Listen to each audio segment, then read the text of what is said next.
Well, tonight, leaders in Marion County are hopeful the state's new road funding bill means big dollars for road projects in the county. This is something we've been following since the start of the legislative session, and now with it officially a law, Ashton Hackman has reaction from our city-county council. For years, city-county leaders have pushed state lawmakers to change how money for road projects are shared with Indiana cities. After a back and forth at the Indiana State House this session, Indy got just that. A signature from Governor Braun makes it official. House Bill 1461, aimed to rethink road funding, becomes law in Indiana this July. Road funding used to be based on how long roads are, meaning one-lane roads could get just as much funding as roads with many lanes, something city leaders are strongly against. But the new law changes some of that and could give Marion County a big boost. Starting in 2027, the state would provide up to $50 million in road project grants for Marion County.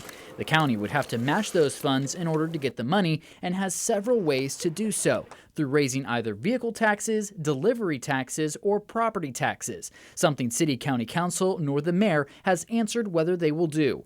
But it's what the state would do with leftover funds that has county leaders excited. At the end of the year, money not spent would be distributed based on lane miles. Wider roads get more funding than narrow ones. The council sharing their excitement, saying, quote, "As the fiscal body for the city of Indianapolis and Marion County, the council has consistently called for increased state investments in our local streets, an issue that remains one of the most pressing concerns we hear from constituents. With this additional support, more streets will be repaved, more neighborhoods will be revitalized, and more residents will experience a higher quality of life." With those new funding rules still 2 years out, city and county leaders have time to talk about how to raise more funds and what projects to spend that money on. In Indianapolis, Ashton Hackman, 13 News. And Indy DPW is also reacting to the law getting signed, saying we're looking forward to the possibilities that will be unlocked by a new funding source, and we'll be ready to make a difference when the funds become available starting in 2027.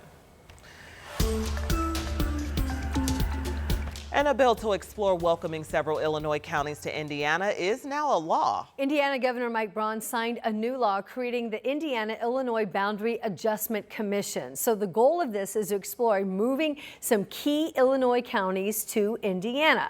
So we want to show you this map. It shows the more than 30 counties in Illinois that have voted to secede from the state. However, the governor of Illinois says he will not approve their succession.